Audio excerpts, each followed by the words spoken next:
a vulnerable young girl, including encouraging Jeffrey Epstein to then fight that conviction. Jeffrey Epstein was a despicable criminal who committed the most horrifying and disgusting crimes that destroyed the lives of countless women and girls. What he did is, of course, unforgivable, and his victims, I know, will be in the thoughts and prayers of all members across this House as we debate these issues today. Those victims will always be our first priority, and Peter Mandelson's behaviour was an insult to them and their suffering. And can I say, Madam Deputy Speaker, that I am therefore sorry that these events leave those victims with no choice but to relive their horrors with still too little justice being served.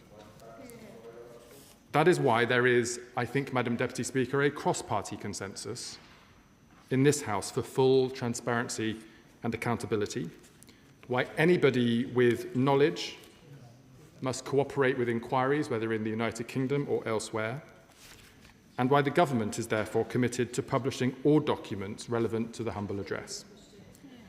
Madam Deputy Speaker, the Prime Minister has taken responsibility for Peter Mandelson's appointment as ambassador to the United States. He has acknowledged it was a mistake and has apologised, not least for believing Peter Mandelson's lies. As the government has said previously, there are specific documents that this government would like to have been able to disclose today, but which the Metropolitan Police have asked us not to do so yet, in order to avoid prejudicing their ongoing criminal investigation into Peter Mandelson. We have agreed to that request. We will therefore publish these documents in the future as soon as the Metropolitan Police have confirmed it will no longer prejudice their investigation.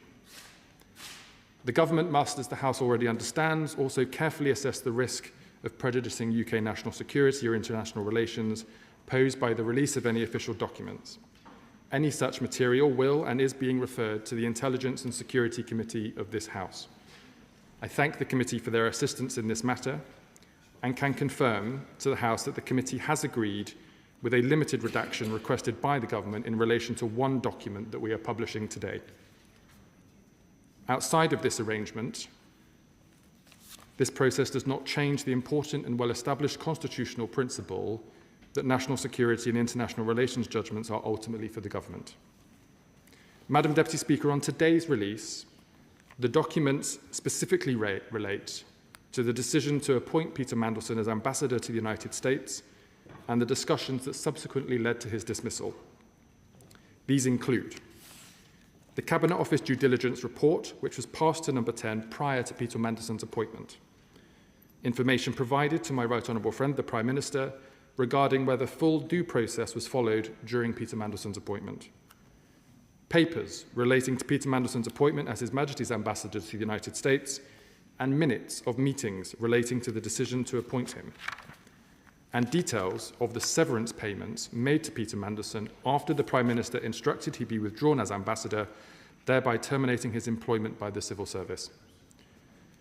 Whilst the documents point to public reports of an ongoing relationship between Peter Mandelson and Jeffrey Epstein, the advice did not expose the depth and extent of their relationship, which only became apparent after the release of further files by Bloomberg and then the United States Department for Justice. After the Prime Minister reviewed the Cabinet Office due diligence that noted public reporting on Peter Mandelson's relationship with Jeffrey Epstein, questions were put to Peter Mandelson by advisers in number 10, as Right Honourable and Honourable Members can see referred to on pages 8 and 94 of the bundle, and Peter Mandelson responded. These are matters that are currently the subject of an ongoing police investigation, and we will publish this document when the investigation allows.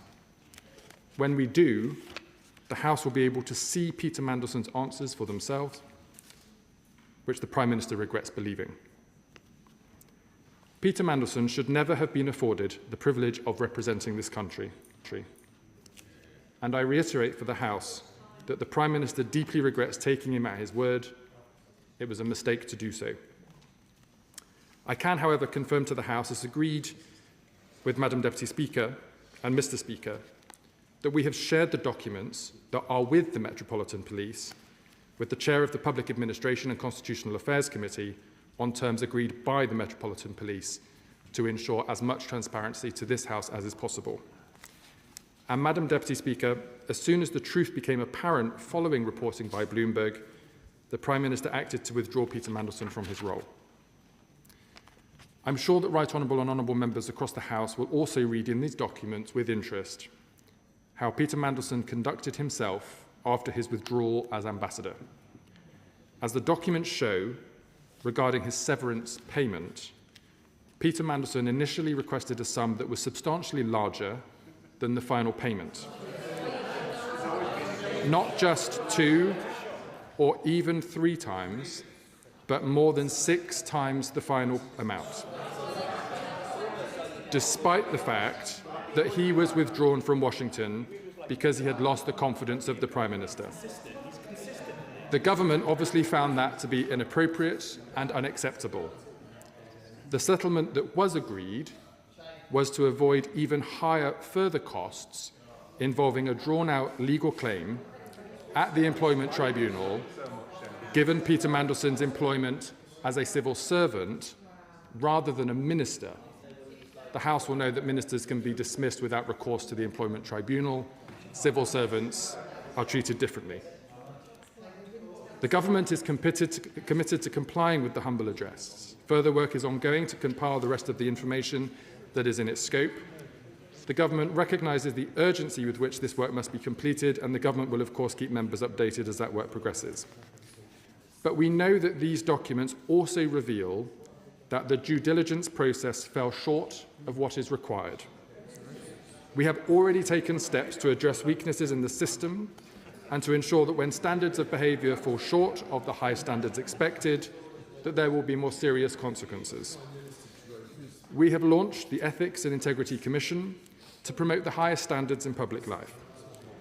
And we are changing the process for direct ministerial appointments, including politically appointed diplomatic roles, so that where the role requires access to highly classified material, the candidate must have passed national security vetting before such appointments are announced or confirmed.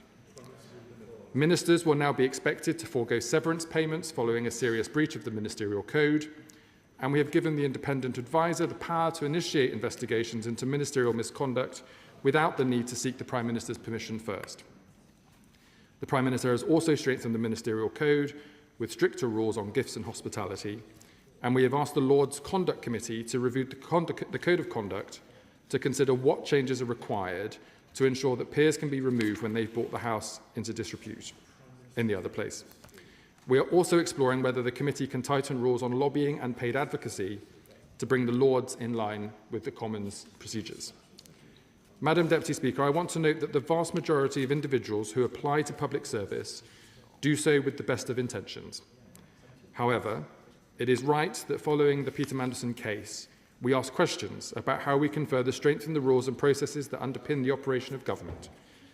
And we have appointed Baroness Anderson of Stoke-on-Trent in the other House to support this work on standards and constitutional reform as a new minister in the Cabinet Office. I can also announce that the Prime Minister has asked the Ethics and Integrity Commission to conduct a review of the current arrangements relating to financial disclosures for ministers and senior officials, transparency around lobbying and the business appointment rules. And we are conducting a review of the national security vetting system to ensure we learn the lessons from the policy and process weaknesses related to Peter Mandelson's case. Madam Deputy Speaker, let me conclude by reiterating that the whole House will agree that Jeffrey Epstein was a disgusting individual, and Peter Mandelson's decision to put their relationship before his victims and the vulnerable is reprehensible. As the Prime Minister has said, the victims of Epstein have lived with trauma that most of us can barely comprehend. They've had to relive it again and again, and they have had to see accountability delayed and too often denied. We must all learn this hard lesson and end a culture which dismisses women's experiences far, far too often and too easily. Peter Mandelson should never have been appointed, and the government will comply with the humble address. I will update the House further in due course, and Madam Deputy Speaker, I commend the statement to the House. I call the Shadow Chancellor of the Duchy of Lancaster. Thank you very much, Madam Deputy Speaker, and thank you for your remarks at the outset of this statement. I do thank the Minister for advance sight of the statement that I received at 1:30, but I will note that this whole business is really about transparency. And the fact is that the government has had to be dragged to do this by members of this House, by members on both sides of this House, and so to produce a 135-page document and put it online 23 minutes before this debate is really not acceptable at all. And I do respect the Chief Secretary coming and doing this himself, but it really ought to be the Prime Minister sitting there, because all of this is about the Prime Minister's judgment. And so it's very convenient that this document was published after Prime Minister's questions today, when the man who made the decision, the man whose judgment is in question, could have been put under scrutiny by honourable members. There are very many questions that arise from the documents published right now. I will put a few on record and then I will return to the central theme. There is the issuance of severance pay, which the Chief Secretary to the Prime Minister referred to. Why did ministers agree to any severance pay, given what had happened? I think a lot of our constituents will be disgusted that Peter Mandelson received £70,000. Will Peter Mandelson's full declaration of interests that he is supposed to have handed over when he was appointed be published? I don't believe that they are included in the tranche today. Is this because of a police request, or is it for some other reason? Will the Chief Secretary publish a register of withheld and delayed documents so that the House can be aware of what is being held back? And will he give us a little more information, either now or in the future, on redactions? It is important that this House understands who is deciding on what will be redacted. This awful saga involving Jeffrey Epstein continues. I understand that as this House meets, one of his ranches in New Mexico is being investigated because there are reports that bodies are buried there. At the centre of this scandal was a very rich and powerful man who despicably abused his position, and he was helped to become rich and powerful by his associates. One of those associates was Peter Mandelson. So while, of course, I associate myself with the remarks made by the Chief Secretary about Epstein's victims, it's very clear that those victims were not in the Prime Minister's mind when he appointed Peter Mandelson. The Prime Minister has already admitted that he knew Mandelson had maintained his friendship with Epstein even after the latter's conviction for his terrible crimes. That was a bad choice, and it's a choice that we can now read about in black and white, Madam Deputy Speaker, on page 11, where the Prime Minister was told after Epstein was first convicted of procuring an underage girl in 2008, their relationship continued across 2009 to 2011, beginning when Lord Mandelson was Business Minister and continuing after the end of the Labour government. Mandelson reportedly stayed in Epstein's house while he was in jail in 2009. Now, the Prime Minister claims that he was lied to. He wasn't lied to by this due diligence document. And it may be that Mandelson denied these claims. And if so, maybe the Prime Minister was lied to. But he was lied to by an inveterate liar who had been fired twice before. And we're supposed to believe, Madam Deputy Speaker, that the Prime Minister, who was once the chief prosecutor in this country, couldn't see through this nonsense. It beggars belief. Over the coming hours and days, we'll see whether these documents reveal why the Prime Minister's judgment failed so badly. But we must suspect that it was because his then Chief of Staff was Mandelson's protégé. And Morgan McSweeney had set up Labour Together, the Prime Minister's private campaigning organisation, and Peter Mandelson had advised Morgan McSweeney on the establishment of that organisation, and that organisation had been responsible for breaking electoral law so that it could hide the sources of its funders from the public and from the Labour Party.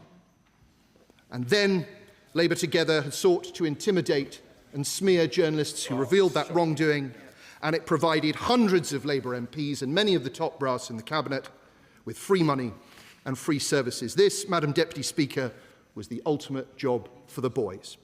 The Prime Minister knew all he needed to know. It was on him.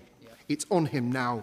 He let his party down, he let his country down, and I very much doubt that either will trust him again. Thank you, Madam Deputy Speaker. The Shadow Chancellor of the Duchy asked me a number of questions, which I will take in turn. The first was on severance payment. He asked me, Madam Deputy Speaker, why that payment had been made and who approved it. As I set out in my opening statement, Peter Mandelson was employed as a civil servant, not as a minister. That meant that on his summary dismissal by the Prime Minister, he had the right to take a claim to the Employment Tribunal. As you can see in the documents, Peter Mandelson asked for a much larger sum with the implied threat that that would be taken through legal proceedings with associated legal costs. We, the government, wouldn't have wanted to pay £1 to Peter Mandelson. But in contrast to the cost to the taxpayer of Employment Tribunal legal fees and maybe a payment that in the advice would have been higher than the amount that was given, the government reluctantly agreed to that award. The Prime Minister has since said that Peter Mandelson should either return that money or donate it. On the question of who approved the severance payment, the House will see from the documents that the request from the Foreign Office was made to the Treasury. The payment was approved in line with Treasury business rules, albeit reluctantly, and with an express condition that a non-disclosure agreement was not allowed in these circumstances. And for the sake of completeness, there is reference in the bundle to that business case requiring my approval, and I can confirm to the House I did not receive that request or indeed approve it. The Shadow Chancellor of the Duchy of Lancaster asked me then about some of the documents, namely about redactions and a register of withheld documents. On the question of a register of withheld documents, with permission, Madam Deputy Speaker, I would need to take that away to take advice from lawyers in the Metropolitan Police to be able to say whether these documents are being held for their criminal investigation or not.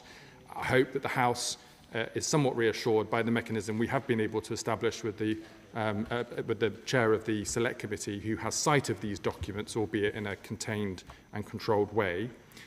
Redactions in the documents that are made by government are only to protect the names and contact details for junior civil servants, as is due practice. Other redactions that relate to international security and international relations are done with the approval of the Intelligence and Select Committee. He lastly asked me about the report from the Cabinet Office to the Prime Minister. As I've said in my opening statement, the Prime Minister did ask subsequent questions of Peter Mandelson following that report being submitted by the Cabinet Office. These questions were undertaken by his advisers in number 10, and whilst this is a document that we can't publish at this time, the Prime Minister is very clear that he regrets having believed the lies that Peter Mandelson put before him. Rachel Maskell.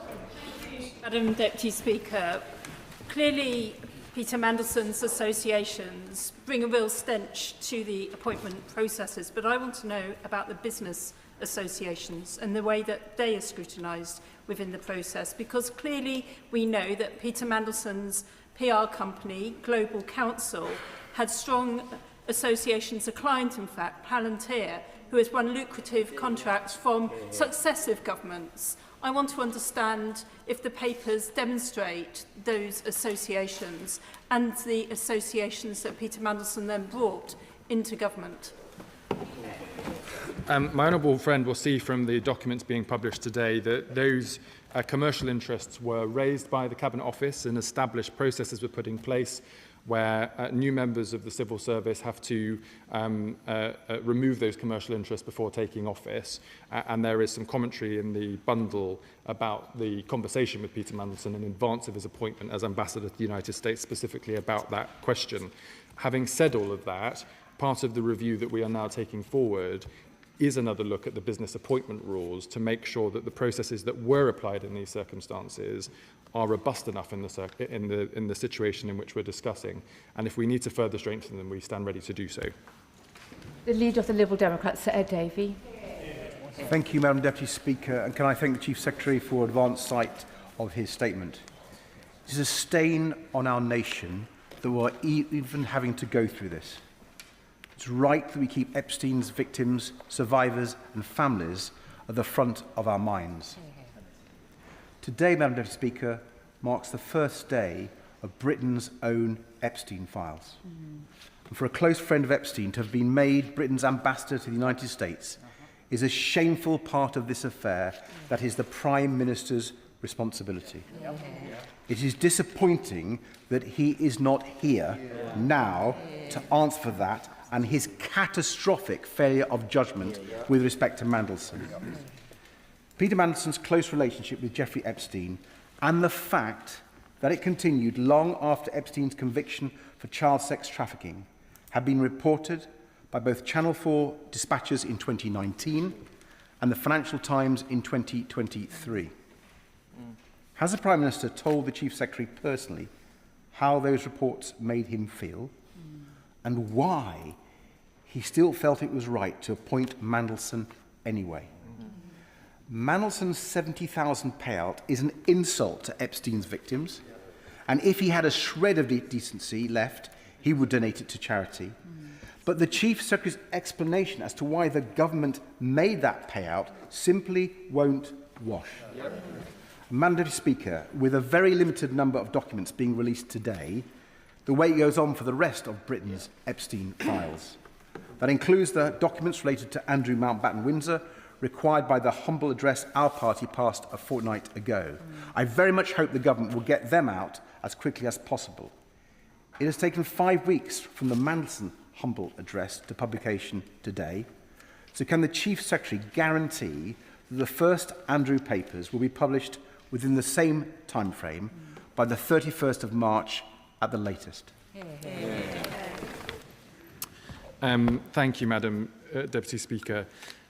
As I've said to the House, the Prime Minister regrets having appointed Peter Mandelson as Ambassador to the United States. It was the wrong decision. He has apologised for it. On the question of severance, as I say, the government would not have wanted to give £1 to Peter Mandelson, but it was the quickest way to remove Peter Mandelson as ambassador and a member of the civil service. And as the leader of the Liberal Democrats says, and the government agrees with him, the honourable thing to do would be to donate that money to an appropriate charity. On the question of the humble address, the one that was brought forward by the Liberal Democrats is being managed by the Department for Business and Trade. I know they're working on that now and will come forward with updates in due course. And as I said in my statement, the Cabinet Office will come back with a further tranche of documents in relation to this humble address as soon as possible. Justin Matters. Thank you, Madam Deputy Speaker. If one of my constituents came to see me and told me that they'd lost their job or been sacked because they had lied during the application process and wanted compensation, I would tell them that they had absolutely no chance of doing that. So I really struggle to understand why we paid a penny. I understand what the Chief Secretary said about not wanting to do that, but really the risk of an employment tribunal claim in these circumstances is minuscule. And he's absolutely right. That money should have been paid to a victims' charity. So will he now press Mandelson to do the right thing and give that money to the victims of abuse? I thank my honourable friend for his question. He and the House will see from the bundle of documents today that the government acted on the basis of legal advice in awarding that settlement payment. But I agree with him wholeheartedly and repeat from the dispatch box that the honourable thing for Peter Mandelson to do was to donate it to an appropriate charity. Committee Chair Simon Hall. Deputy Speaker, and I acknowledge what the Chief Secretary has said with regards to my role as the Chair of the Committee looking at documents sort of pro tem on behalf of the House, and that will be done, as he knows, properly. Now, just following on the point that the Honourable Gentleman has just raised, the Chief Secretary is of course right that under the civil service rules, Mandelson could have made a claim to a tribunal. He's right on that. But the Honourable Gentleman is also right. Anybody who has secured a position by deception would find themselves standing on the thinnest of thin ice with no chance at all. And the approach that Mandelson has shown in the original claim that he made just underscores the shamelessness of the individual in question. So my direct question to the Chief Secretary is this. On the point that, because he's admitted that the Prime Minister was lied to, that is a deception, was legal advice sought as to the likely outcome of any employment tribunal case brought by Mandelson? If it was, what that advice was, and if it wasn't, Why not? The advice, Madam Deputy Speaker, is in the bundles that have been published today. The honourable gentleman has to forgive me for not being able to refer him precisely to the right page at this moment, but they are in the documents today. And whilst it is not for me to defend the claim that Peter Mandelson was making against the government, I would just say to the House that one of the issues would, of course, been the legal fees in actually defending that claim at the Employment Tribunal itself, a cost to the taxpayer, even if in the end the government would have been successful. And it was those considerations that were put to the government in advice, which is why that settlement figure, which was a much lower figure than the legal fees and potential settlement being asked for, was the case. Lewis. And some of the points were very relevant. But this isn't just about technicalities, about lapses of judgment. This is about a wider, rotten political culture, a 30-year project where proximity to wealth and power isn't a means to an end, it is the end goal. That's what Peter Mandelson represented, and he wasn't just about him being the ambassador or selected to be ambassador. He was at the heart of the political project around number 10. That has to change. Does the government understand? Out there, this isn't just about one bad set of decisions. It's about a political culture that he represents and that is destroying party politics, mainstream party politics in this country. Do we get that? Do we understand that? Will we change? My honourable friend and I are members of the Labour movement because we share the same values. We're here to represent the voices of working people and those that have no power and no access across this country. That is what our movement was created to do, and we share that ambition. But do I recognise that we are still operating in a system where power and wealth can lead to these types of outcomes? Absolutely. Do we have a shared ambition of tackling that? Yes, we do. Dr. Keir Starmer. Thank you, Madam Speaker. The Minister will know that at the moment the government is putting through a bill about the duty of accountability and candour. One of his ministerial colleagues sat just down from him will confirm that it requires ministers to answer questions with candour. 3 members of this House asked the Minister what the payoff was for Mandelson several weeks ago, and he refused to answer. So I'd asked him to reflect on whether he acted with candour. And coming back to this question of whether he deserved a payout, isn't actually the truth that the government knows this tissue, this story, this suggestion that they were lied to and there's no possible way they could have found out the truth would be torn apart in an employment tribunal, and that's why he didn't want to go into it. Yeah, good point. That was not the rationale, and the documents will speak for themselves. Rachel Blake. Thank you, Madam Deputy Speaker. This statement has truly been sickening. Does the Chief Secretary agree with me that the sickening behaviour and conduct of Mandelson is in part a symptom of structural misogyny? And will he use his office to drive out structural misogyny from Whitehall and Westminster? My honourable friend is right to raise the bigger issues that are in question around the process of appointment and disclosure and deceit and the rules that are in place. Above and beyond all of that, unfortunately, is a country and a world in which the voices of women who are subject to male violence and the abuse of power and privilege is still rampant. And all of us, I think in any party, in any part of this House, would want to suggest that that is not the way in which we wish the world to operate, and we should all do what we can to change that. That's why this government is committed to issues around halving violence against women and girls. That's why we talk about how we tackle structural misogyny, whether it's at the heart of our political system or in business or elsewhere. And I know that my honourable friend and I share those ambitions, and will do all that we can to make that a reality. Stephen Flynn.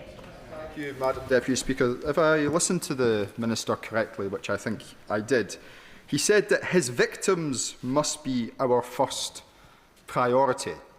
Let's be clear, for the Prime Minister, they were not. Because on the 11th of the 12th, 2024, he received advice which says, and I state, Epstein was first convicted of procuring an underage girl in 2008. The following sentence says, Mandelson stayed in Epstein's house in June 2009. I repeat, the victims were not the Prime Minister's first priority. So that being the case, how can the Minister, with a straight face, stand at that dispatch box and say we must learn this hard lesson and end a culture which dismisses women's experiences when it was the Prime Minister who chose to ignore those experiences, ignore those facts, and appoint Peter Mandelson in the first place? The honourable member will have heard from my, forgive me, the right honourable member will have heard from my statement that in response to the reported allegations that are listed in the Cabinet Office due diligence, these were, of course, at the time, allegations. Questions were put to Peter Mandelson by Number 10 advisers. His responses to those questions are part of documents that we are not yet able to publish, but that we would have liked to have been able to publish today. Since then, the Prime Minister has made it very clear that Peter Mandelson lied to him. He regrets believing those lies, and if the depth and extent of that relationship, which nobody in this House understood until the Bloomberg publication of documents and the US Department of Justice disclosures, he would never have appointed him in the first place. Steve Witherden. Thank you, Madam Deputy Speaker. The release of documents outlining what was known about Mandelson's association with Epstein is welcome. Mandelson's avarice, his business connections and his malign influence within the Labour Party are simultaneously why he was made ambassador and why he was useful to Epstein. Does my right honourable friend agree that we should be seeking to distance ourselves from flawed democracies that are drifting towards authoritarianism, such as the United States, rather than using those associated with sex offenders in order to strengthen such relationships? My honourable friend will know from the statements of the Prime Minister and the documents being published today that he regrets having ever appointed Peter Mandelson as ambassador to the United States, and that in our country we rightly respect the rules that are in place that need to be observed, that there must be clear consequences for people who breach them. And as I've said in earlier answers, that even in our country we have much further to go to tackle violence against women and girls and structural misogyny, and that we should all have a shared ambition for tackling that as quickly as possible. Sir Julian Lewis. The Chief Secretary deserves our admiration for always being calm and courteous, even in the most trying circumstances, but he really mustn't take us for fools. Oh, yeah. Peter Mandelson had a reputation as one of the most slippery and sleazy characters in modern British politics. The Chief Secretary confirms that the Prime Minister was warned about what Mandelson had done in continuing a relationship with Epstein after he had been sent to jail for abusing a young girl. He is saying that, well, the Prime Minister didn't know the depth of this relationship. Is he really expecting us to believe that a shallow relationship with a convicted paedophile is okay? I would just say to the right honourable gentleman that at the time of the appointment, there were public comments from Peter Mandelson, I think in a Financial Times interview, where he had said that his relationship had ended much earlier than documents now show was to be the case. On the back of the Cabinet Office reports about those newspaper stories, the Prime Minister had further questions put to Peter Mandelson, documents for which we will be able to publish in due course, and that's why the Prime Minister says that he regrets having believed Peter Mandelson's lies and wished he'd never appointed him in the first place. Byrne. Thank you, Madam Deputy Speaker. The appointment of Lord Mandelson was not just a catastrophic error of judgment that has caused profound damage to this government's reputation. It was the result of a clique at the top of the party, as we have seen with the Morgan McSweeney and Labour Together scandal, for which I and colleagues on these benches have called for the Prime Minister and General Secretary of the Labour Party to launch an independent investigation into. So can the Chief Secretary to the Prime Minister outline what structural safeguards are being implemented today to ensure that cronyism never again overrides the national interest in high-level appointments? Well said. I refer my honourable friend to the list of changes that the government is undertaking from my statement earlier, from the work of the Ethics and Integrity Commission to a review of the business appointment rules, to looking at the role of lobbying and transparency to make sure there are consequences for the few people who do seek to breach those rules. And together, alongside with the Duty of Candour Bill, which has been mentioned in the debate so far, this will be the widest range of changes to our ethics and standards framework in many, many years, if not a generation. I will just reiterate, as I did in my statement, that the vast majority of public servants serve the public for the right reasons and adhere to the rules. But evidently, when there are those that seek to evade them, we need to ensure that we're more effective at catching that in the future. Jeremy Corbyn. Thank you, Madam Deputy Speaker. I find this faux outrage about Mandelson really astonishing. He was a man that was closely involved with the current Prime Minister, the leadership of the Labour Party, ever since Tony Blair, and very closely since 2020. They must have known his character. They must have known what he was like. In the documents that the government is now producing, will we know every piece of advice that was given to the Prime Minister by his officials and by the Foreign Office, and specifically, will there be a record of any verbal briefings given to the Prime Minister before he made this calamitous decision to send Mandelson to Washington? I think the public need to know why the Prime Minister, despite all the knowledge about Mandelson, felt the need to go ahead with this appointment.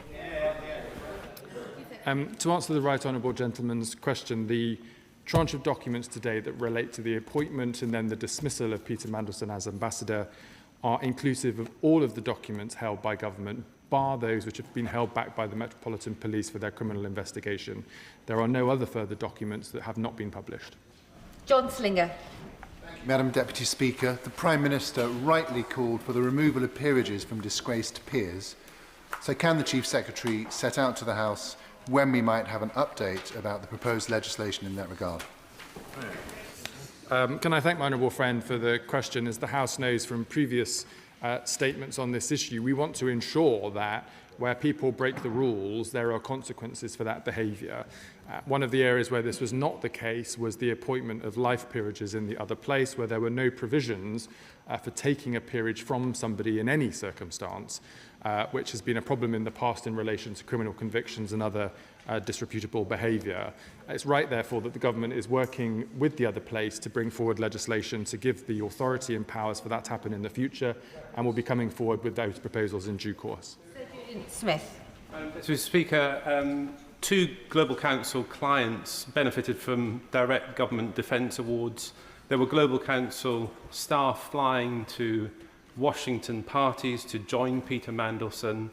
Could the Minister confirm that either in this bundle or in future documents there will be a rigorous view and report to Parliament of the background to those awards and to all of the parties? There'll be guest lists for those parties, just so that Parliament can see what happened and how we improve things and make sure that never happens again.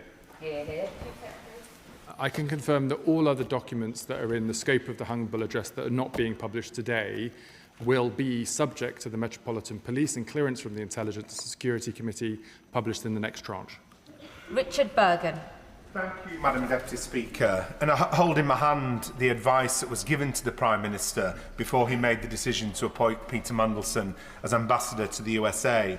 Reading this advice document, it's clear that the Prime Minister wouldn't have given the go-ahead for this individual, Peter Mandelson, to stand as a Labour candidate for Town Council, but instead he was elevated, despite what's in the document, despite what was known, to this most important of positions. There's a whole section entitled Relationship with Jeffrey Epstein. The question that has to be asked is, how did it even get to the stage where the Prime Minister was interviewing Mandelson for this job and considering him for this job? The simple answer is political. It's because it suited the interests of a tiny faction in the Labour Party, funded by big business, who wanted Mandelson at the heart of things in order to shift a Labour government away from the agenda that a real Labour government should have. That's why Mandelson was popular with these people. That's why he was one of their favoured sons. And that's why, despite his despicable character, despite his greed and his avarice, he was put in this position despite what was known. Isn't that the case? It's not for me, Madam Deputy Speaker, to speak on behalf of Peter Mandelson, but evidently he put himself forward for this role, which is how he ended up in the process in the first place. To the question of his appointment, as I've said to the House, the Prime Minister regrets his appointment and apologises for it, and had he known what the House now knows, he would never have appointed him in the first place. Much, Madam Deputy Speaker. In his remarks, the Chief Secretary mentions policy and process weaknesses in our political system, and he's right to do so, but surely the real failure is one of the Prime Minister's judgment. He also talks about the depth of Mandelson's relationship with Epstein not being known, but Mandelson's character was, and it was known for a long time. There was a long-standing interview exercise when somebody was applying to be a press officer for the Liberal Democrats. Peter Mandelson has resigned in disgrace again. Draft the press release. It is difficult to legislate out poor judgment, but the Chief Secretary has talked about legislating for policy and process weaknesses. When does he plan to bring forward this legislation? There are a number of changes that can be made without legislation, and I'll be able to update the House on that in due course. That will, of course, be quicker to implement as a consequence of it not requiring statute. Where we specifically need statutory changes, which I think at this stage will predominantly relate to the removal of peerages from those in the other place that bring their House into disrepute. As I say, we'll bring that forward in the coming months. Arthur. Thank you, Madam Speaker. I do thank the Minister for his statement and also for the tone in which he's brought it here today. I think it's been quite an open statement in terms of the discussion. But I think as a government we're serious about the whole agenda of violence against women and girls, and I just cannot conclude that giving Mandelson £75,000 is compatible with that. So I do hope that he repays it. And I think constituents in Edinburgh South West are really concerned about Epstein's links into the British establishment, really concerned. And so, particularly given the allegations against both Mountbatten Windsor and also Mandelson himself. And I know there's a live court case and investigations underway, but can the government commit to a public inquiry into Epstein's links into the British state once these court cases are over? My honourable friend will know that there's an ongoing criminal investigation in this country, and of course there's investigations happening in the United States in Congress and elsewhere. As the Prime Minister has said, anybody that has any relationship or had any relationship with Jeffrey Epstein or any connection to the events or organisations that he hosted should be readily putting themselves forward to answer any questions and try to help bring justice to the victims who have been waiting for too long. When will the government release Mandelson's declaration of interest, and why is it not included in the documents released today? All the documents that are available in relation to Peter Mandelson's appointment and dismissal are published in the tranche today, subject to those which have been held back by the Metropolitan Police. All further documents that relate to the humble address will be released in the second tranche, which will be in the coming weeks. Thank you, Madam Deputy Speaker. The Chief Secretary rightly referred to a wider set of reforms on openness, accountability and transparency that will now be considered, and I do welcome Baroness Anderson's appointment to support that work. Can he assure me that lobbying reform writ large will be in scope of the Ethics and Integrity Commission review, and that will include looking at previous PACAC reports, including the PACAC recommendations on the Greensill David Cameron lobbying scandal that still haven't been responded to? And does he also agree that the antidote to the distrust that we've seen in politics can be better public participation? So I do want to acknowledge the launch of the Citizen Assembly yesterday, and I personally believe that more citizen assemblies is the way to put power closer to the people and away from power and wealth in this country. Can I thank my honourable friend for his question and also pay tribute to him for his years of work on this issue. I can confirm that the wide-ranging set of reviews that are taking place today will happily receive submissions from him and others in this place and the other place, should they wish to make them, and we'll be looking at current and previous reports from the relevant committees in the normal way. Okay.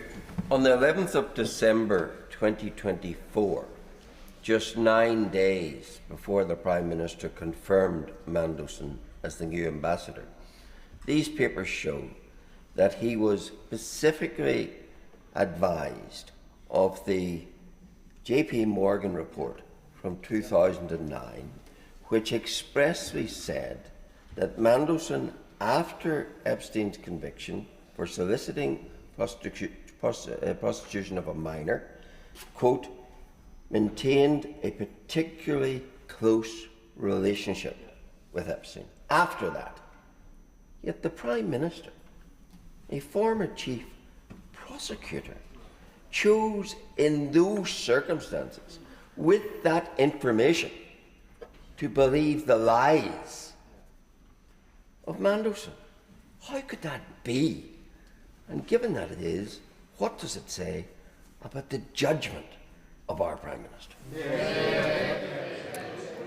The Prime Minister has said that he regrets believing the lies of Peter Mandelson, and had he known the depth and extent of the relationship that we now all know and have confirmed, he would never have appointed him in the first place. That's why the Prime Minister has apologised and acknowledged that his appointment was a mistake. Moon. Whereas, Madam Deputy Speaker, Epstein was a truly despicable criminal, and Mandelson's lying and actions with Epstein shamed the nation. But does the Chief Secretary agree with me that what we must not do right now is to compromise criminal investigations that the Met are currently undertaking? Because to do so would be to fail the victims of Epstein and their families. But can the Chief Secretary also reassure the House that as and when documents do come available, they are published in a timely manner? My honourable friend is absolutely right. The victims of Jeffrey Epstein have, for too long, had justice delayed or denied, and the very worst that we could do is to undermine a criminal investigation that may at last bring some justice to the horrors that they had suffered. That's why the government is working closely with the Metropolitan Police to make sure that we do everything we can to not prejudice that investigation. It is why there are some documents, even though we might like to publish them, that we've chosen not to do so at the request of the Metropolitan Police. But I am grateful to the Metropolitan Police for agreeing to allow us to put those documents before the chair of the relevant select committee, so that in some way on behalf of the House there can be independent verification that we are not misusing that process in any way to withhold any documents when we are completely committed to full transparency. Chris Law. Madam Deputy Speaker, like all statements, it's not just what's in but what's left out. We learned today that the due diligence, which has not been spoken about in any detail in the statement, provided to Prime Minister Keir Starmer before Peter Mandelson's appointment as a US ambassador, warned in it will quote, a general reputational risk. So it's not just him sitting down having a chat with Mandelson and not believing him. He was warned it was a general reputational risk. So my question to the Minister is very simple. Which failing does you think the Prime Minister suffers from? Ignorance, arrogance, or both? The Prime Minister has apologised for appointing Peter Mandelson as the ambassador to the United States. He believed the lies that Peter Mandelson put to him in response to questions about his relationship with Jeffrey Epstein. And as soon as all of us, including the Prime Minister, became aware that those were indeed lies, with the publication of documents from Bloomberg and the United States Department of Justice, he was dismissed promptly. Thank you, Madam Deputy Speaker. In my investigations into Palantir, it's been brought to my attention that 20 years ago, Peter Mandelson was lobbying the government very hard to take on board a strategic supplier from the States that was not an obvious choice at the time. That sort of decision is something that a financier like Epstein would have made advantage of and made money from. We see the same things with influence and persuasion from Andrew Mountbatten Windsor. Will the government commit to following the money and following the money trail to see that we are not continuing to pay into Epstein's estate through the deals that we are doing with large American contractors such as Palantir? Madam Deputy Speaker, I'm not familiar of the details of the case the honourable gentleman raises. But if he wishes to write to me with those details, I can commit to him that we will look at them. Final question, Stephen Gethin. Madam Deputy Speaker. Madam Deputy Speaker, the Minister has said that he wants to be open with us. Now, I've put down a series of parliamentary questions about when Peter Mandelson ceased employment at the Foreign Office, and I never got a response. They were first tabled on the 4th of February. Now, there's a flurry of emails on the 4th of February without any context to them at all. Will he provide the context? Is it a coincidence? Why couldn't the Minister answer my question previously? And if he does want to be open, then let's try another one. He said that Peter Mandelson was fired because he told lies. In that case, he's been given a £75,000 payoff. £35,000 of that was a special severance payment. £30,000 of that was tax-free. Why on earth was it tax-free?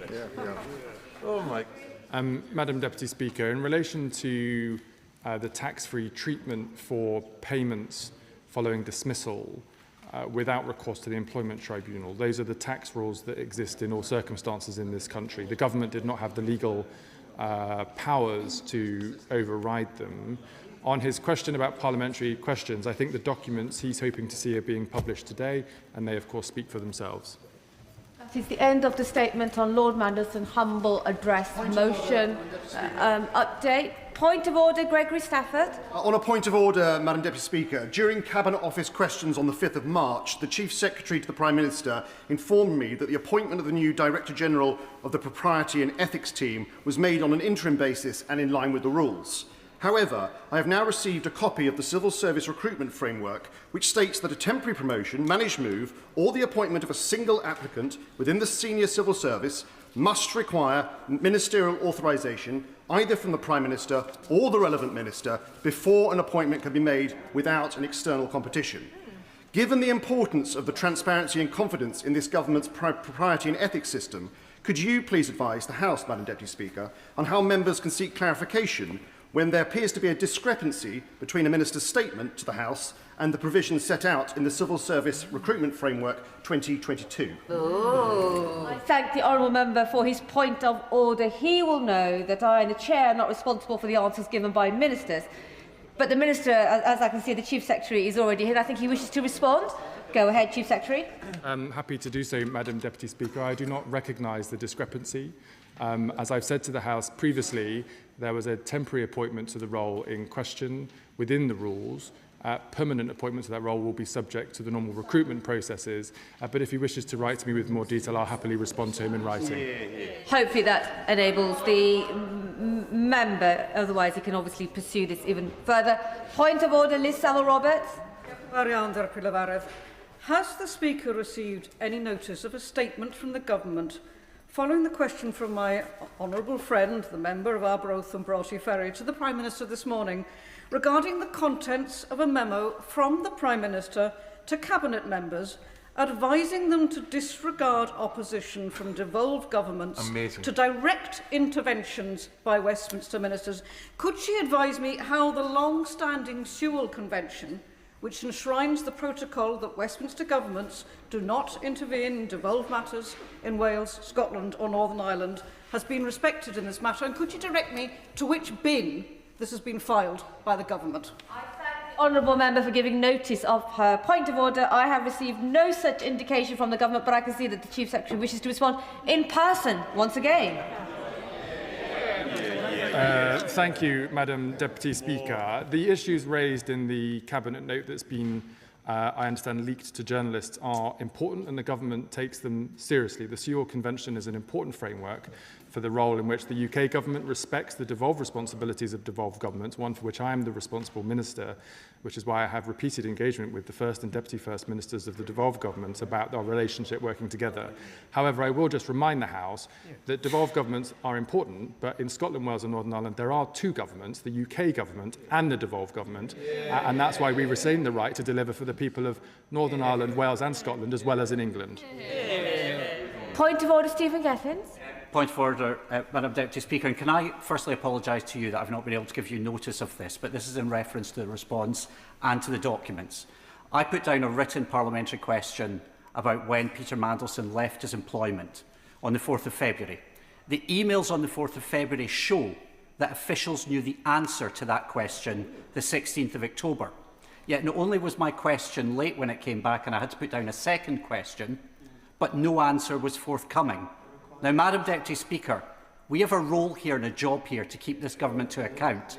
They knew the answer to the question and they did not answer that question, and I know that you will take that extraordinarily seriously, Madam Deputy Speaker. Thank the member for...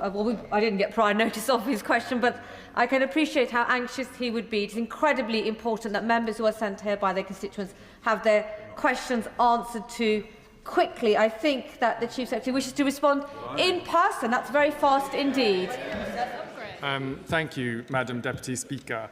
I can only apologise to members of the House if answers to parliamentary questions have not been quick enough to meet the expectations of members of the House.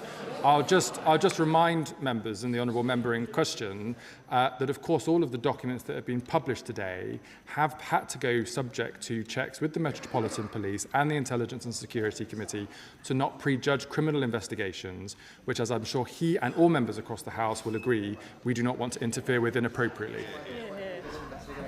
I'm sure if responses to members were forthcoming, the Chief Secretary might not have to respond at the dispatch box to points of order. I'll allow the front benches to shuffle over.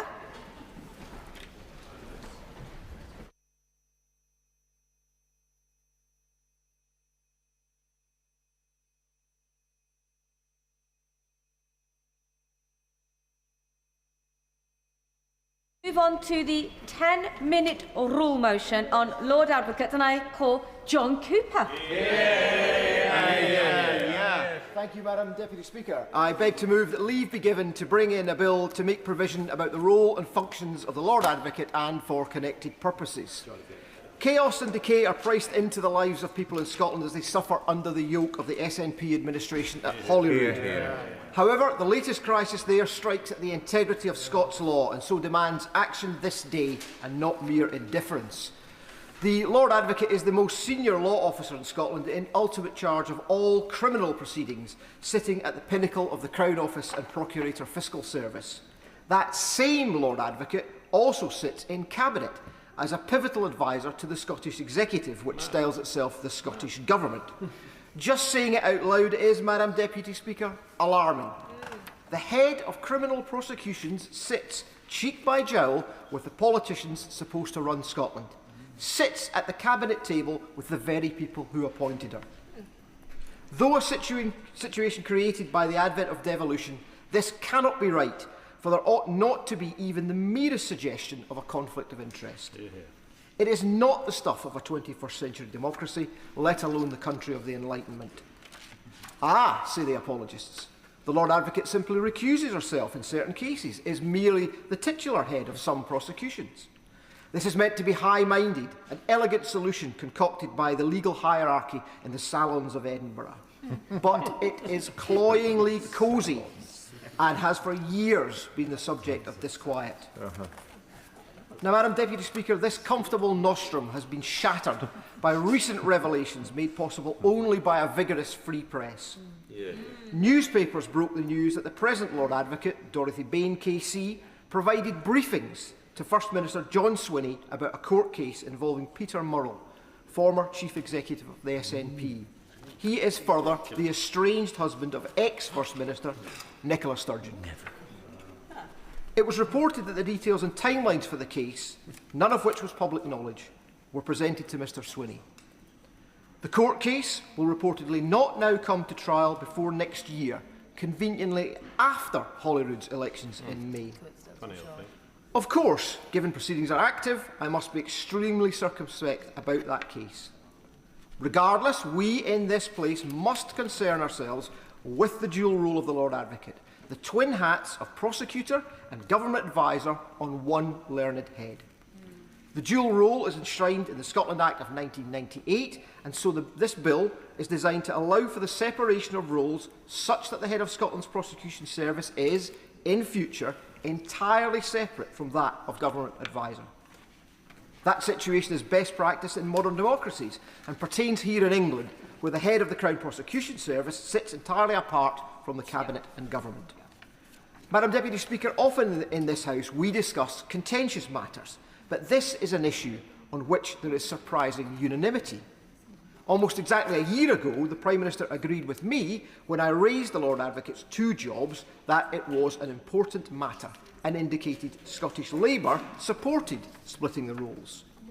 At the Conservative and Unionist conference in Edinburgh last month, the Leader of His Majesty's loyal opposition joined Scottish Party leader Russell Finlay in calling for robust action in this House. And even the SNP committed in their manifesto to looking at the dual-role disaster. Yet, under the divisive hand of John Swinney, Scotland is a land where the inevitable never happens and the improbable always does.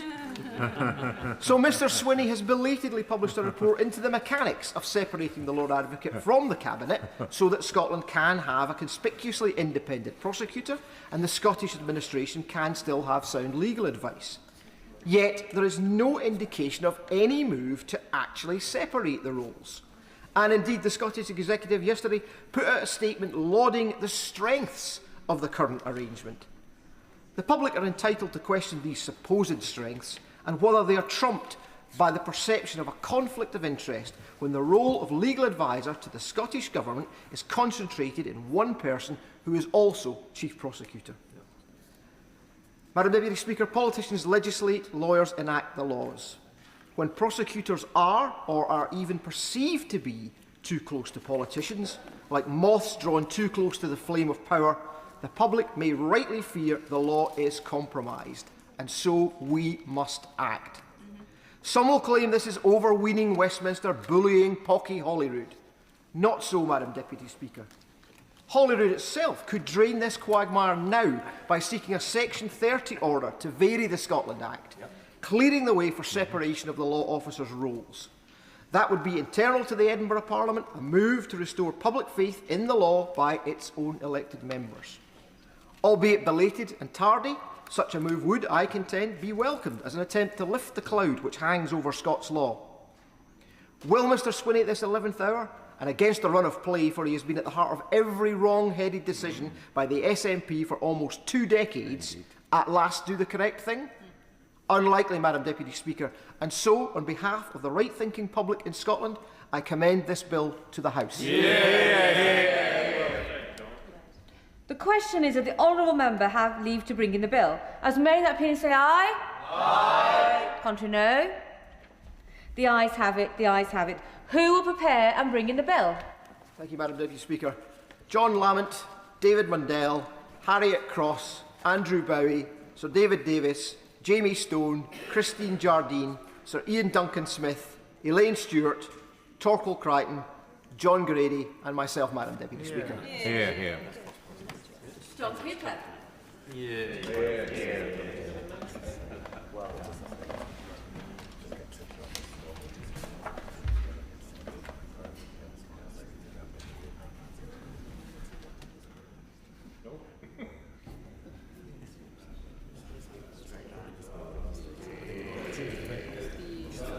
Keep it straight now.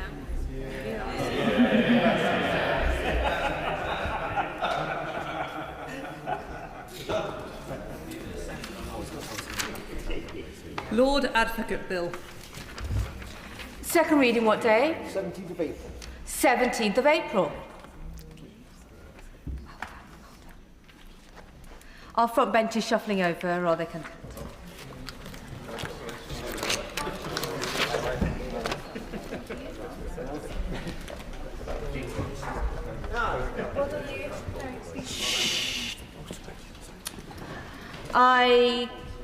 I call the Minister to move the first Ways and Means motion in respect of the Finance No. 2 Bill. Minister to move. Formally.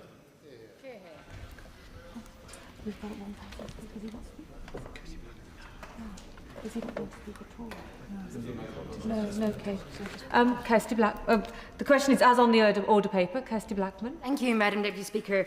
I just want to draw attention to the House the unusual circumstances that there are in moving a Ways and Means resolution after the finance bill. What we had during the course of the budget was a discussion on the founding resolutions that had been laid at that point. Those founding resolutions do not include an amendment of the law resolution, which historically was sensible practice, which Labour previously complained about the Conservatives removing, which the Conservative Chancellor at the time said was simply an administrative change. In fact, removing the amendment of the law resolution from the resolutions means that the government has to now put down new founding resolutions, because otherwise it can't make the tax changes that it's looking to make. It also means that no member in this House can move anything that is outside of the scope of those resolutions. It restricts any member debating things in the course of the taxation measures that we would like to debate, if they may sit outside those founding resolutions. We've had the progress of this bill. The committee stage was held in this House initially. Then it moved to Bill Committee. I've previously raised significant concerns about the fact that the Finance Bill does not take oral evidence at any stage in its movement through the House. It doesn't take oral evidence here because it's already had part of the committee stage in the main chamber, despite the fact that the stuff that we do in Bill Committee is usually the more technical pieces, which would very much benefit from having oral evidence sessions, and it wouldn't hold up the progress of the Finance Bill very much. In fact, we've had a significant length of downtime with this Finance Bill. There's been periods of time that oral evidence sessions could have been taken. So we end up in a situation where that scrutiny happens. We look at all of the things that are included within the bill. We come to report stage after the line-by-line scrutiny has occurred, and then the government is adding new founding resolutions in order that it can add new parts to this finance bill. In terms of the way that scrutiny is done in this place, Madam Deputy Speaker, I've got significant concerns about the progress of this, about the reasons that it's being done this way. I would like to ask the government, particularly, if they will commit to ensuring that either they will not do this again, because I don't think it's a good way to ensure transparency and scrutiny of legislation, or if they would commit to putting an amendment of the law resolution in as the final resolution, as historically was normal practice, and would allow the government to make the changes it needs to make today without having to have new Ways and Means resolutions. And if the Minister is concerned about this course of action, he might want to note that there are 45 minutes for each of these Ways and Means resolutions, and in future iterations of the Finance Bill, it would be entirely possible for members to stand up and talk for 45 minutes on these Ways and Means resolutions. So adding new Ways and Means resolutions means that members have got additional time to talk about those specific things, which would reduce the scrutiny and the important things that the Minister, I'm sure, wishes to talk about when we come on to the main part of the Finance Bill. So if the Minister could commit to having a look at the way that this was done, to trying to ensure that we're not again in the situation where Ways and Means resolutions are being added at the very last stage of a bill's progress, or, as I say, to include that amendment of the law resolution, which would allow them the flexibility to do this, then I think that would be very helpful and certainly would dissuade me from talking for 45 minutes on a Ways and Means resolution in the next iteration of the Finance Bill. Minister Tomlinson? Minister Tomlinson.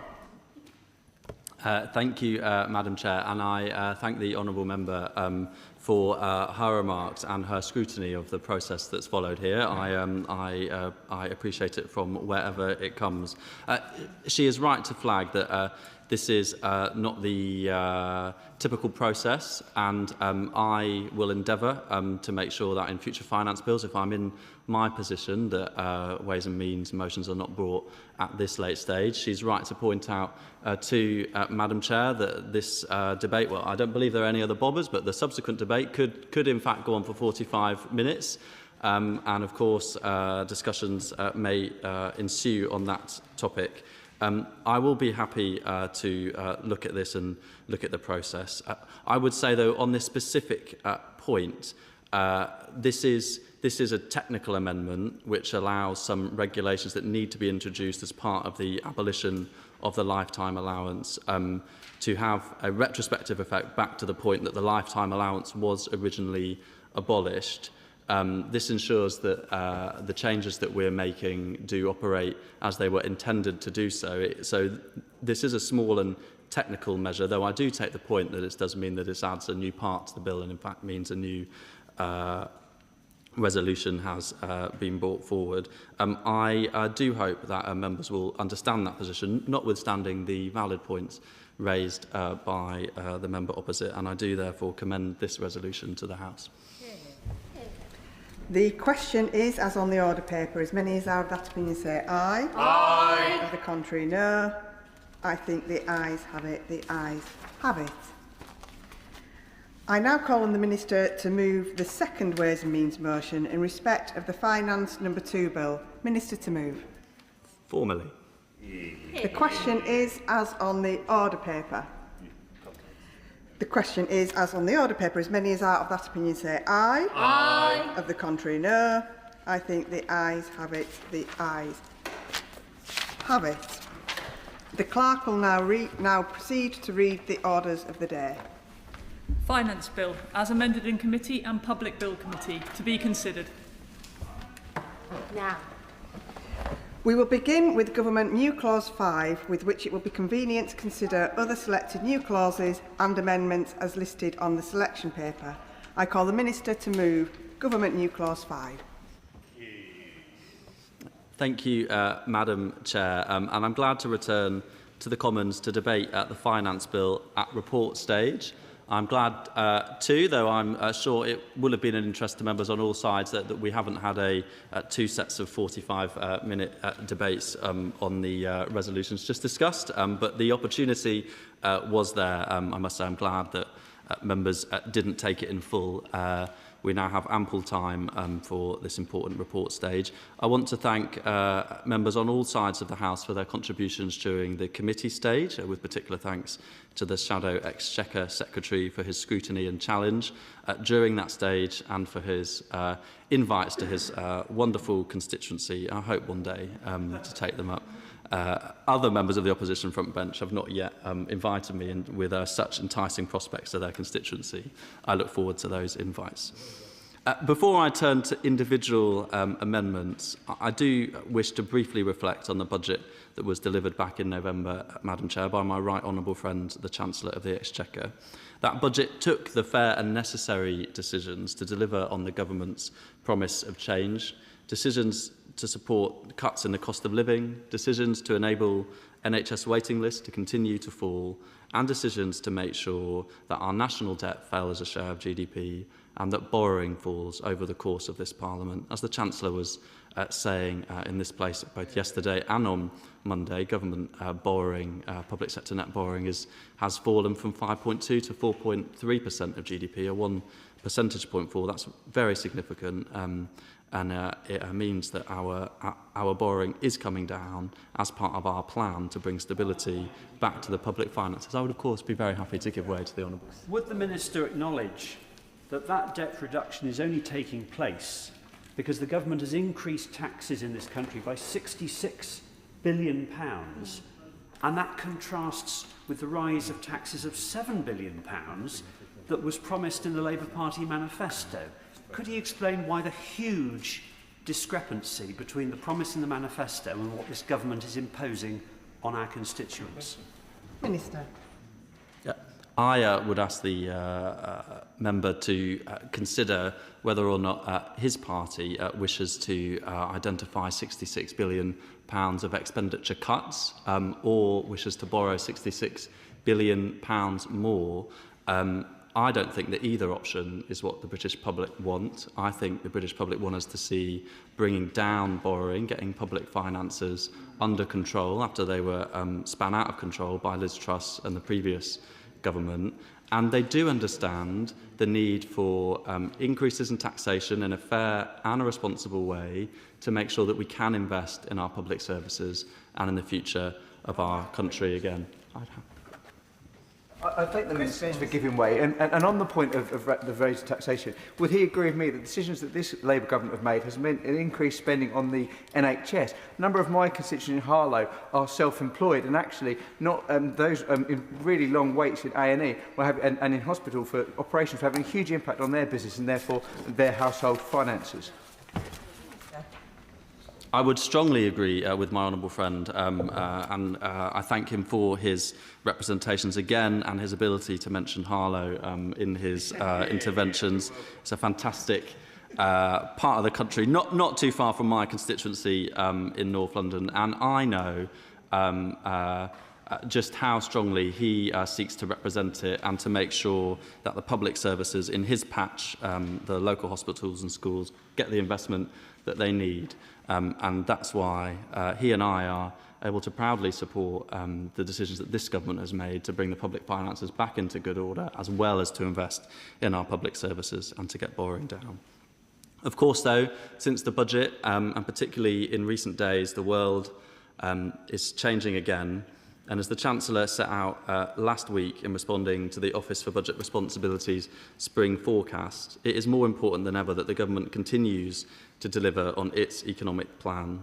The choices that we have made at previous budgets will fix long-standing issues in the taxation system, will restore economic and fiscal stability and lay the economic foundations that we need for higher growth and higher living standards across our fantastic country.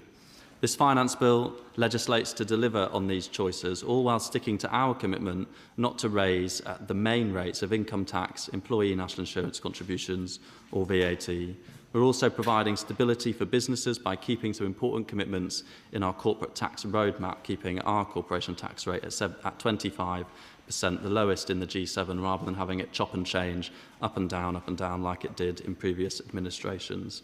I also want to thank all those who have submitted written evidence throughout the bill's passage, and following concerns raised by professional bodies, concerns that were discussed in Bill Committee too, I would like to take this opportunity to reiterate my reassurances to the sector that measures which directly impact tax advisors are intended to create a fairer tax advice market. I've heard concerns that tax advisors might be penalised if they file a client's tax return late when their client has not provided their approval for filing the return on time. And I want to take this opportunity to clarify for the House that these powers are not designated to penalise responsible tax advisors who act in good faith, and that in the specific scenario, a tax advisor would not be penalised under HMRC's stronger powers. The Government is committed to ensuring that the tax system works effectively for everyone, which is why at report stage the Government is introducing a number of amendments to ensure that the tax system is working effectively and as intended. I'll now turn to the first group of Government amendments. Turning first to new Clause 5, which removes specific provisions which could prevent offshore income gains from being designated under the Temporary Repatriation Facility, or TRF, to ensure that they can be designated as intended. The amendments also simplify the existing treatment of offshore non-reporting funds held by offshore structures for all taxpayers. New Clause 6 introduces transitional provisions for offshore income gains arising before the 6th of April 2025. Following the abolition of the lifetime allowance, new Clause 7, as we were just discussing, ensures that there are not multiple different regimes applying, providing clarity for pension schemes and members. New Clause 7 ensures that any necessary regulations can have a retrospective effect back to the 6th of April 2024, clarifies the scope of the original power, extends the power by a further 3 months, and ensures regulations are subject to the affirmative parliamentary procedure. Madam Chair, at report stage, the Government is also making a number of further amendments. These are minor and technical in nature. These help provide greater clarity and address important points that have been raised by stakeholders, particularly during the passage of this bill. They simply put the original legislative intent beyond doubt. These include Amendments 12 and 13, which ensure Clause 23 will only apply to general earnings that are for the tax year 26/7 and subsequent tax years, which are paid on or after the 6th of April 2026. Amendment 14 tightens the existing provisions under Clause 24 to ensure that those rules do not catch legitimate agency structures.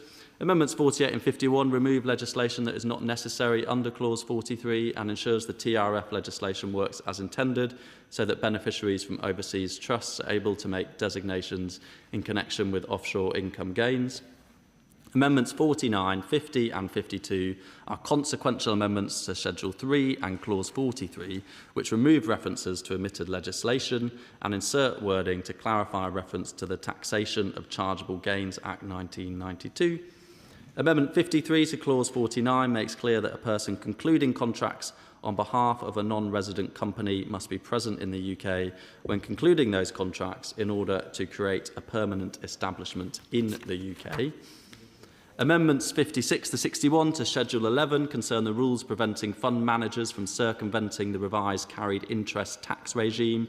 These amendments ensure that the provision operates as intended, where two connected persons work in the same business, with each connected person only taxed on their own carried interest. Yes, I'd happily give way. Madam Deputy Speaker, it sounds as if the Minister is adding many, many pages extra to our tax code. Could he tell us what provisions he will be bringing forward to shorten and simplify the tax code? Minister. He does raise an important point, and we do need to do all we can to make sure we are simplifying our tax code to make it easier for tax advisors, for individuals and for businesses. I have also asked the question, because there are some changes that are being made with amendments. I'm reassured by my officials, and I'm sure the Honourable Member could consult Hansard too, that this is a sort of typical number of amendments to be made for a finance bill. Though I do take the point, and he may or others may wish to make it, this is a long finance bill, but there are a whole range of important changes that the government wishes to introduce and make progress on. I'm sure members on all sides have enjoyed poring over the changes to the tax legislation. But I do take the point about simplification. It's something that I wish to focus on. If members have good ideas in that space, they would genuinely be very welcome to write to me. I would happily give way. I thank the Minister for giving way. In terms of simplifying our tax system, one of the things that I don't see in the government amendments are changes that were proposed by us during committee stage to the loan charge system, where you've had people who have already settled their loan charge being excluded from the changes being produced. Does he not agree, though, that one of the consequences of this might mean when something like this comes up in the future, people won't want to settle with the government because they think that a better deal will be coming up? Would it not be a simpler tax system to say that we could retrospectively apply some of these changes? Minister. I thank the Honourable Member for his intervention and for his engagement on Bill Committee. The issue of the loan charge is a really important issue. It's one that I focused on after receipt of Ray McCann's independent review into the loan charge, which was commissioned by my predecessor. The scope of that review and the decisions made by the government are such that only those who are directly affected by the loan charge will have the opportunity to take up the new settlement that was recommended by McCann, which the government has added a £5,000 further deduction to.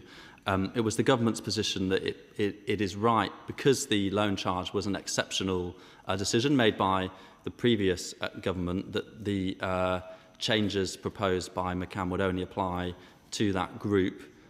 There will be those who engaged in use of disguised remuneration schemes from before 2010, and with them and with all taxpayers, this government's very clear that individuals do have a responsibility to pay their tax. Amendments 54, 55 and 62 to 66 are minor amendments to the definitions of business property qualifying for relief. These ensure that the replacement property provisions relating to reorganisation or amalgamation of unquoted shares reflect the new legislation, and that unquoted securities such as loan notes continue to qualify for relief only where they are part of a controlling interest in a company. Amendments 15 to 47 to clauses 63 to 67 make a series of minor technical changes to ensure that the provisions on inheritance tax on pensions operate as intended. These ensure excluded and exempt benefits are not subject to inheritance tax, nor to the new withholding and payment notices. Madam Chair, I'm sure members on all sides have enjoyed that run through these minor and technical amendments. I can provide you with the good news that that run through is now concluded, I do sincerely hope and expect that the proposed amendments will ensure that the legislation that was set out, that has been discussed and scrutinised, works as intended, and that HMRC, the organisation which I'm proud to be the Minister with responsibility for, have the powers to responsibly collect tax and revenue which fund the vital public services that our country relies on. I therefore commend new clauses 5, 6 and 7 and Government Amendments 12 to 66 to the House, and I look forward to contributions from members in the coming minutes.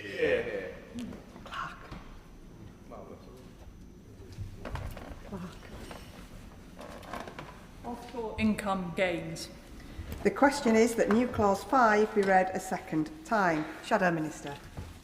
Thank you very much, Madam Deputy Speaker, and we're grateful to the Minister for running through the plethora of government amendments which have been added to this already stonkingly large finance bill. And I think the sheer number of amendments is an admission that ministers didn't get this right first time or even second time in the committee stage proceedings which we enjoyed. But I'll now turn to the amendments 1 to 8 and 67 to 94, as well as new clause 10 in my name and that of my honourable friends. And this finance bill embodies Labour's approach of ever higher taxes, higher spending and higher borrowing, and it's hard-working families and businesses that are paying the price. The measures in this budget and this bill add a further £26 billion worth of tax rises, bringing the cumulative total from the Chancellor's first two budgets to £66 billion, which, as my humble friend pointed out, did not feature anywhere in the manifesto. And that's despite the Chancellor promising not to come back for more. Debt interest is forecast to hit £140 billion by 2030. Unemployment is set to increase to 1.9 million. Youth unemployment has risen to 16.1%. And meanwhile, welfare spending is set to hit £406 billion. And living standards are expected to slow